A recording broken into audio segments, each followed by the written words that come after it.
Pay close attention. The news you're about to see is fulfilling Bible prophecy.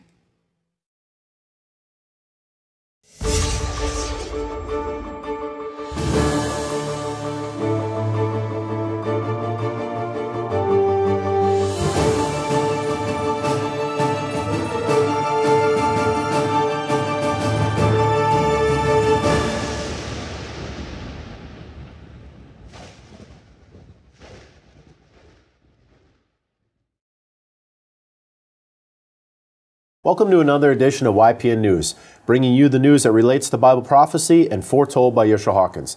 Now, today we're going to focus on the rising crime rate, mainly in the United States. And sadly, we will be covering multiple stories of murder in which the victims were school teachers and the perpetrators were children. But before we examine this terrifying trend, we turn our attention to how the United States is spying on countries it calls friends. Well, Germany's Chancellor Angela Merkel is among a growing list of Americans' friends who are expressing outrage over their private lives being spied on by the N.S.A. Former American intelligence contractor Edward Snowden has leaked classified documents revealing the U.S. has been listening to phone calls and reading emails of world leaders, many of whom they are friendly with. A total of 35 world leaders' phone conversations were monitored by the N.S.A. in a newly publicized report. Now, a senior White House official had this to say to NBC News. He said, "We are not going to comment publicly on every specific alleged intelligence activity, and we have made clear that the United States gathers foreign intelligence of the type gathered by all nations." Yeah, interesting. Nice cover. Crime is on the rise for the second year in a row, according to the United States Bureau of Justice Statistics. An annual government survey shows a 15% increase in violent crimes for 2012. Property crime was also up 12%, and experts are saying this could mean the end of a 20-year decline in crime. Surprisingly that they would even say there was a decline in crime for the last 20 years. Seems like everything's been on a rise. Right, since we've seen it rising. That's right. Well, a friendship ends in murder as Travis County Sheriff deputies arrest Johnathan Walton.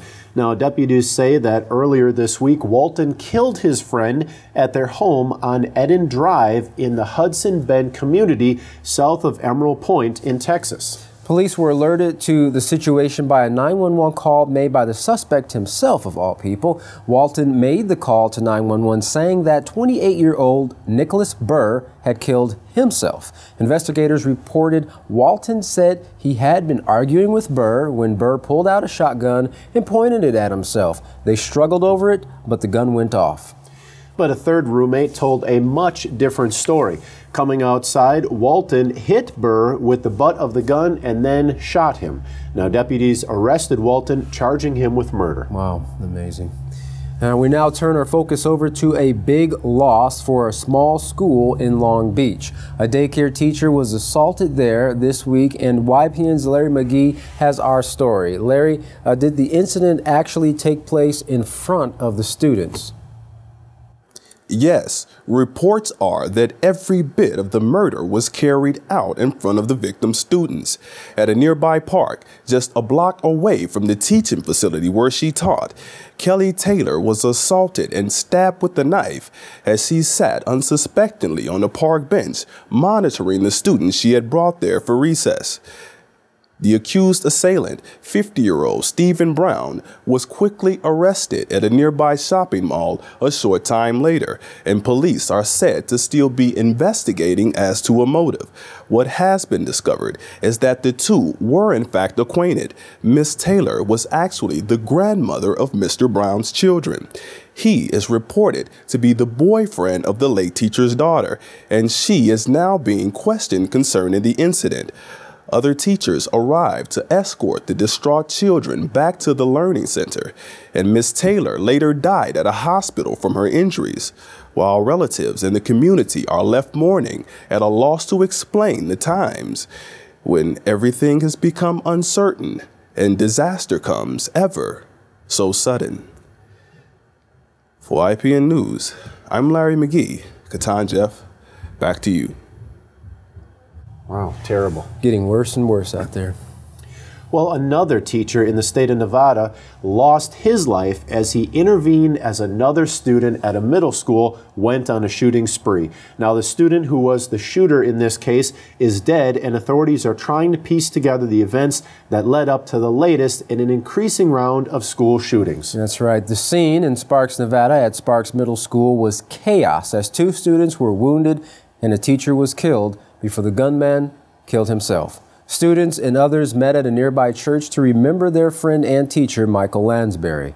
A 45-year-old veteran was also the school's math teacher and soccer coach. As he attempted to stop the student assailant, he himself was shot. Now, pupils at the middle school said that Mr. Lansbury was an amazing teacher, tough but with a really soft heart, which is why some say he became a teacher. Now, as to the motive for the shooting, one witness said that the shooter said to him, "You ruined my life, I'm going to ruin yours." Now, after the shooting, the teacher and 2 other students, the young man turned the handgun on himself and then actually killed himself.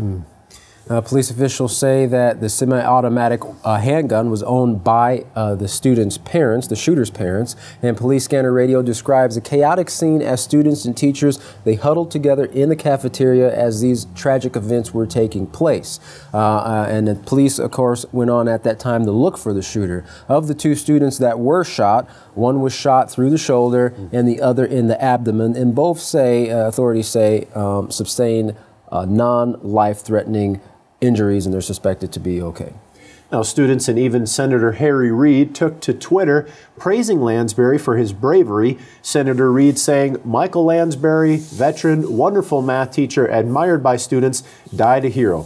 Now, although the officers arrived at the school within 3 minutes of the first 9/11 call, by then it was already too late. By that time, the 13-year-old shooter was dead. That's how quickly things can take a turn.